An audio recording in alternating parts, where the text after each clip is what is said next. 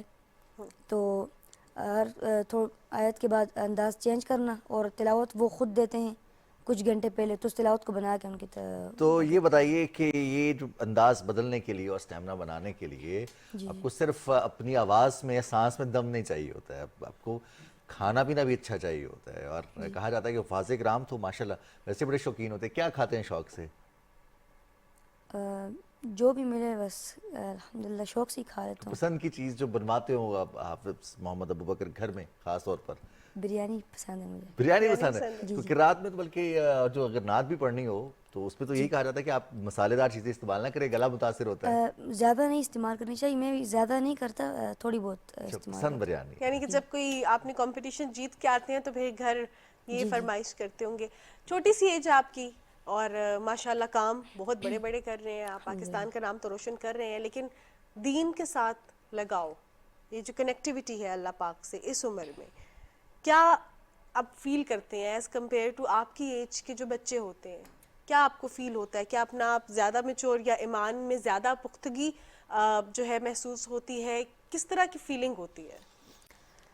مجھے الحمدللہ بہت خوشی ہوتی ہے کہ اللہ پاک جس طرح میری عمر کے بچے باہر کھیل کود رہے ہوتے ہیں، اور کچھ ہوتے ہیں یعنی تھوڑے کھیل کود تو چلے وہ تو ہر انسان کے لیے ضروری ہے، لیکن ایک دین سے دوری اور دین کے ساتھ کنیکٹیوٹی، اس کے حوالے سے ان کا بھی ایک جاننا الگ ذہن ہوتا ہے، وہ دنیا کی طرف مائل ہوتے ہیں، اور الحمدللہ پاک نے مجھے دین کی طرف چنا، اور مجھے خوشی ہوتی ہے، اور میرے گھر والوں کو بھی بہت خوشی ہوتی ہے، اور وہ میرے ساتھ میرے اوپر محنت کرتے ہیں. اور ابھی کتنے بہن بھائی؟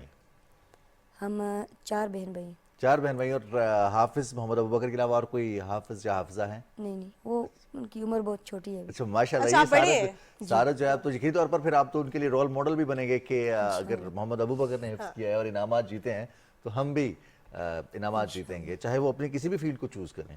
تو یہ آپ نے اپنی مرضی سے چوز کیا، والدین نے اس کو پسند کیا. تو اب کھیل چونکہ یہ تو ہے زندگی کا حصہ، کون سا کھیل زیادہ پسند ہے؟ میں کرکٹ زیادہ پسند کرتا ہوں. کرکٹ میں بیٹنگ کرتے ہیں، بالنگ کرتے ہیں، یا آل راؤنڈر ہے؟ All rounder. تو چھکے بھی مارتے ہیں اور آؤٹ بھی کرتے ہیں؟ جی. اچھا محمد ابوبکر، یہ بتائیں کہ جس طرح آپ نے 2019 سے جس طرح آپ نے بتایا کہ انٹرنیشنل لیول کے آپ نے مقابلے جیتے ہیں، تو آپ کس مقابلے کی تیاری کر رہے ہیں؟ کس کے لیے جو ہے آپ محنت کر رہے ہیں اور ٹرائی کر رہے ہیں کہ اس میں کوالیفائی کریں؟ محنت تو انشاءاللہ جاری ہے، اور جس طرح میں آپ کو بتایا ورلڈ وائڈ قرآن کمپٹیشن جو پیج ہے، اس پہ جس طرح ہی کوئی مقابلہ آ جائے تو اس میں انشاءاللہ میں رجسٹریشن کرواؤں گا، اور امید ہے سلیکٹ ہو جاؤں گا اچھا. انشاءاللہ. تو جس مدرسے سے آپ نے حفظ کیا ہے، باقی وہاں کے بچے بھی جو طالب علم ہیں وہ بھی ان مقابلوں میں حصہ لیتے ہیں، ساتھ ہوتے ہیں آپ کے؟ نہیں، وہ اس مقابلے میں نہیں ہوتے. اچھا. وہ پاکستان سے الگ الگ جو ہے مقابلے کے لیے آپ اس میں شرکت کرتے ہیں، اپنے ذاتی حیثیت میں شرکت کرتے ہیں؟ جی جی. کسی ادارے کی جانب سے یا قرآن اکیڈمی کی جانب سے؟ پاکستان سے ایسے خود ہی ہزاروں بچے ہوتے ہیں جو بائی ملٹری سلیکشن کراتے ہیں. اس میں بھی جب یہ مقابلہ ہوا تو پوری ایشیا میں سے بہت ہزاروں بچوں نے سلیکشن کرائی، اس میں الحمدللہ صرف میں سلیکٹ ہوا. ماشاءاللہ. محمد ابوبکر، جس طرح ہر ہم دیکھتے ہیں چیز سے ریلیٹڈ جو ہے ایک فیڈریشن ہوتی ہے، ہم اس کے انڈر جو ہے کام بھی کر رہے ہوتے ہیں، جیسے سپورٹس ہو گیا یا کوئی بھی فیلڈ آف لائف، میڈیکل ہو گیا، انجینئرنگ ہوگی، تو کوئی مقابلہ آتا ہے تو وہ آپ کو گائیڈ کرتے ہیں. تو ہم بیسکلی پوچھنا یہ چاہتے ہیں کہ اس مدرسے کے تھرو آپ کو ریفر کیا جاتا ہے کہ یہ ہمارے اسٹوڈنٹس ہیں، یا آپ خود کہیں آپ نے سوشل میڈیا پہ دیکھا انڈیویجول آپ اپلائی کرتے ہیں؟ اپنی طرف سے میں اپلائی کرتا ہوں. میرے بابا جان مطلب میرا نام وغیرہ بھیج کے اور سب تفصیل بھیج کے اس کے بعد میری تلاوت. اب ان کے بابا جان ہوتے تو ہم ان سے پوچھتے ہیں کون کون سی تفصیلات بھیجتے ہیں، کہ اس میں قرآن کریم کے حفظ کی سند اور قرأت کی سند، اور اس کے علاوہ اور کون کون سی ایسے ڈاکومنٹس ہیں جو ریکوائرڈ ہوتے ہیں، کیونکہ شاید محمد ابوبکر کو تو اس طرح سے کلیئرٹی نہیں ہوگی کیونکہ اب کے والد جو ہیں وہی اپلائی کرتے ہیں اور وہی تمام ڈیٹیلز بھی اس میں فل ان کرتے ہیں. تو مشکل لگتا ہے جب شروع میں کمپٹیشن شروع کیا اور کسی قاری کی قرأت سن کے لگا کہ یہ بہت اچھا ہے، کس کی قرأت سب سے زیادہ پسند ہے آپ کو؟ قرأت مجھے ایسے جو بڑے شیوخ میں سے مجھے سب کی قرأت پسند ہے. اور جب وہاں گیا تو مجھے الحمدللہ کوئی مشکلات آئی، پر میں نے اللہ پاک سے دعائیں کی اور محنت کی اور مجھے امید تھی کہ میں انشاءاللہ آگے جاؤں گا انشاءاللہ. واہ انشاءاللہ. اور ہم بھی دعا گو ہیں کہ آپ اسی طرح پاکستان کے نام روشن کریں. محمد ابو بکر, دعائیں ہم سب جو ہے نا ایگزام سے پہلے کر رہے ہوتے ہیں, ہر چیز سے پہلے جو ہے نا بڑی دعائیں ہوتی ہیں, تو کوئی دعائیں بتائیں, کیونکہ ہمارے اپنے بھی ایگزامز ہوتے ہیں کامیابی کے لیے. اسٹوڈنٹس بھی, مجھے ابھی بھی یاد ہے کہ جب میرا ایگزام جو ہے وہ ہوتے تھے اور میرا پیپر سبمٹ کرانے سے پہلے میں 5 منٹ جو ہے دعائیں کر رہی ہوتی تھی کہ اللہ جی پلیز اچھا سا ہو جائے, رزلٹ اچھا آ جائے. تو کیا دعا کرتے ہیں؟ جب کوئی ٹیسٹ ہو, جب کوئی تلاوت, مطلب ایک آیات ہے رب اشرح لی صدری ویسر لی امری واحلل عقدۃ من لسانی یفقہوا قولی, اسے پڑھ لینا چاہیے جو میں بھی پڑھتا ہوں. اس کے علاوہ رب زدنی علما, اور ساتھ ہی ساتھ بس ذکر کرتے رہتے ہیں. اور چلیے اب ہم سعادت حاصل کریں گے. آپ موجود ہیں اور ہمارے ناظرین بھی دیکھ رہے ہیں. قرت, اس کا ہر انداز ماشاءاللہ بہت خوبصورت ہے. تو آج ہم چاہیں گے کہ پوری دنیا میں پہلی پوزیشن حاصل کرنے والے حافظ محمد ابوبکر ہمارے ناظرین کو بھی یہ سعادت بخشیں کہ قرت اپنی خوبصورت آواز میں.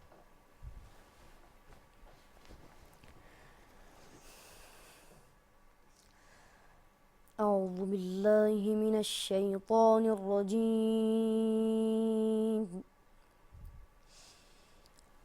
بسم اللہ الرحمن الرحیم.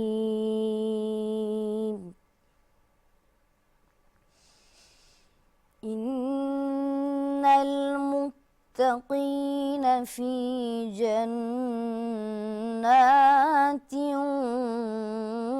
ونہر,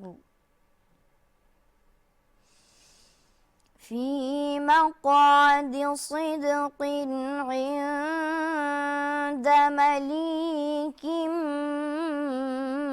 مقتدر.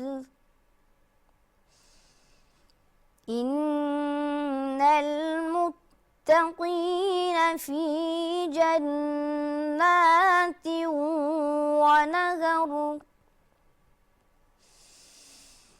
فی مقعد صدق عند ملیک مقتدر.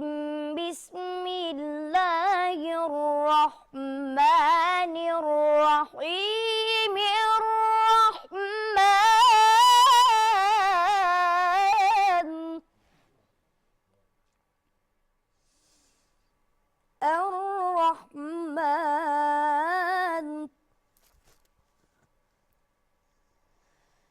الرحمن علم القرآن خلق الإنسان علمه البيان.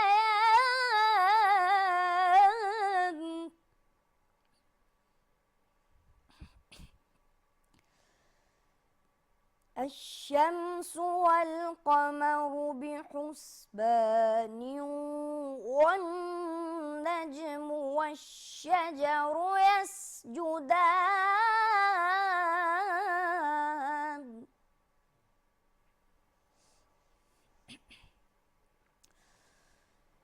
والسماء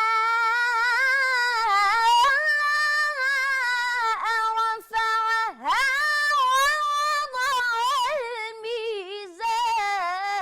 الميزان, ألا تطغوا في الميزان وأقيموا الوزن بالقسط ولا تخسروا الميزان. صدق اللہ العظیم. جزاک سبحان اللہ, اللہ، جزاک سبحان اللہ, اللہ، جزاک ماشاء اللہ. اللہ، بہت ماشاء شکریہ محمد ابو بکر, آپ کے قیمتی وقت کا آپ نے پروگرام کے لیے وقت نکالا. ایک بار پھر آپ کو مبارکباد پیش کرتے ہیں, آپ نے پاکستان کا نام روشن کیا ہے. آواز سے اللہ تعالیٰ نے آپ کو نوازا ہے اور جس انداز سے آپ نے محنت کی ہے, ہماری دعا ہے کہ اللہ تعالیٰ آپ کو اور کامیابیاں عطا کرے اور اس میں مزید نکھار لائیں. اور قرت کرنا, قرآن پاک کی تلاوت کرنا خود سے بہت بڑا اعزاز ہے, لیکن اس میں بھی پوری دنیا میں سب سے بہترین پرفارم کرنا, یہ کتنا منفرد اعزاز ہے. بالکل جناب. اور وقت ہوا ہے نیوز بریک کا. نیوز بریک کی جانب بڑھتے ہیں اور پھر پروگرام کا سلسلہ آگے بڑھائیں گے.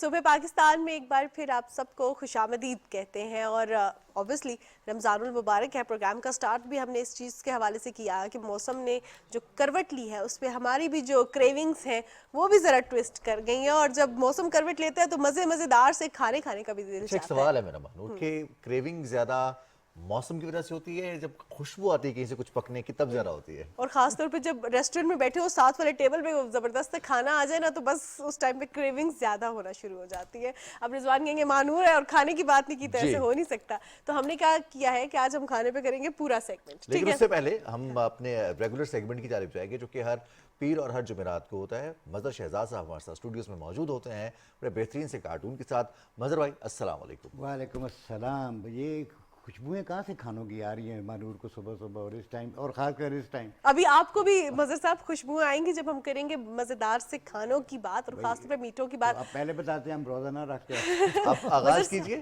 اور آپ کچھ کہہ رہی ہیں؟ بالکل, وہ مظہر صاحب سے یہی بات کہ آغاز جی کیجئے جی, کیونکہ مظہر صاحب ایک شاہکار تیار کرتے ہیں جو کہ عکاسی کرتے ہیں. آپ کارٹون ایسا بنے کہ کارٹون میں سے دھواں نہ نکلے. ارے خوشبو آئے گی. چلیے جی, اور جو میٹھے پکوان ہوتے ہیں ان میں سے بھی دھواں نکلتا ہے, جو نمکین پکوان ہوتے ہیں ان میں سے بھی دھواں نکلتا ہے, کیونکہ یہ جب پکوان تیار ہوتے ہیں تو اس کے لیے کتنی محنت ہوتی ہے, کتنے طویل ایکسپیریمنٹس ہوتے ہیں جس کے بعد پتہ چلتا ہے کہ ہاں ہم یہ کر سکتے ہیں. تو اس پر بھی بات کریں گے, لیکن ایک چیز پہلے شیئر نہ کر دیں کیونکہ کھانے پینے کی بات کر رہے ہیں تو اس سے پہلے تھوڑی سی کیوریوسٹی تو بنتی ہے. ویسے بھی جب ہم گھر کال کر کے پوچھتے ہیں کیا بنا ہے تو وہ کہتے ہیں گھر آؤ تو پتہ چل جائے گا.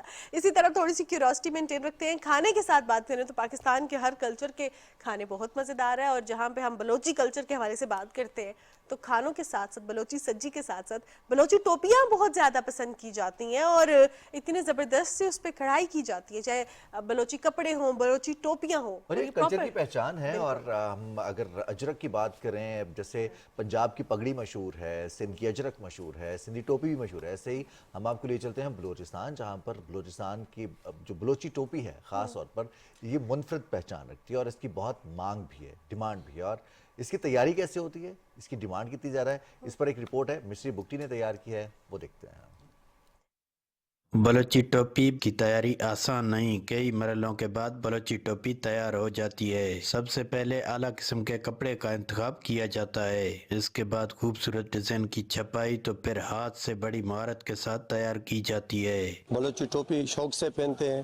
بلوچی پگڑی جو ہے ہم لوگ بڑے شوق سے پہنتے ہیں, اور بلوچی ٹوپی جو ہم اپنے گھر میں بھی بناتے ہیں, وہ اپنے مارکیٹوں سے بھی شوق سے خریدتے ہیں اچھے سے اچھی. زیادہ تر تو ابھی بلوچی ٹوپی ہمارے پورے بلوچستان میں بنتی ہے. بلوچی ثقافت سے محبت رکھنے والے لوگ بلوچی ٹوپی کو اپنی شان اور آن سمجھتے ہیں. بلوچی ٹوپی بلوچ ثقافت کا اہم حصہ ہے. بلوچ اس کو عام طور پر بھی شوق سے استعمال کرتے ہیں.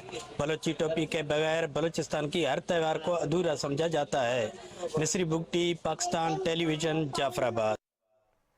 جی جناب, بلوچی ٹوپی کے بغیر بلوچستان کے ہر تہوار کو ادھورا سمجھا جاتا ہے. اتنی خوبصورت ٹوپی ہوتی ہے, نہ صرف بلوچستان کا ہر تہوار بلکہ ہمیں بھی چاہیے کہ اپنے تہواروں میں پہنے. اور ہم دیکھتے ہیں کہ جو مہندی کے ایونٹس ہوتے ہیں اس میں کسی نہ کسی ایک کلچر کی تھیم ہوتی ہے جو سارے لوگوں نے اڈاپٹ کی ہوتی ہے اور بڑا پیارا لگ رہا ہوتا ہے. جہاں ہم پیارا لگنے کے حوالے سے بات کر رہے ہیں تو اب رضوان پھر میرا مذاق اڑائیں گے, لیکن کھانا بھی سم ٹائمز بہت پیارا لگتا ہے اور جب آپ اس کو اچھے سے ڈیکوریٹ کرتے ہیں. کھانے کے حوالے سے ہم بات کریں, رمضان المبارک ہے اور پھر میٹھی عید بھی جو ہے آنے والی ہے, تو دو باتیں بہت ضروری ہے, کیا کھایا ہے اور اب کیا کھانا ہے اور کیا پکانا ہے. تو اب جو ہے اب یہ باتیں میں بالکل نہیں کروں گی کیونکہ میرے اوپر یہ ایلیگیشن لگ گئی ہے کہ میں صرف کرتی ہوں کھانے کی بات. تو اب یہ بات کریں گے شیف جو ہمارے ساتھ پروگرام میں موجود ہیں, اور آج ہمیں آصف عبداللہ بٹ نے جوائن کیا ہے. شیف ہیں اور آج ہم ان سے جانیں گے اور وہ بات کریں گے کھانے کے حوالے سے. السلام علیکم. السلام علیکم. جی وعلیکم السلام, welcome to the show. Thank you miss, شکریہ. ایک تو شیف, پھر اور ماشاءاللہ سے اس فیلڈ میں کیسا آپ نے اس فیلڈ کو چوز کیا, یا فیلڈ نے آپ کو چوز کیا یا آپ نے فیلڈ کو چوز کیا؟ میرے خیال سے ہم دونوں نے ایک دوسرے کو چوز کیا. میں آپ کو بتاتا چلوں, آپ نے پوچھا فوڈ کے بارے میں. The food is all about passion. اور میں نے ابھی تھوڑی دیر پہلے ڈسکس کر رہا تھا کہ میں نے اپنی فیلڈ ٹوٹلی چینج کی اپنے پیشن کی وجہ سے.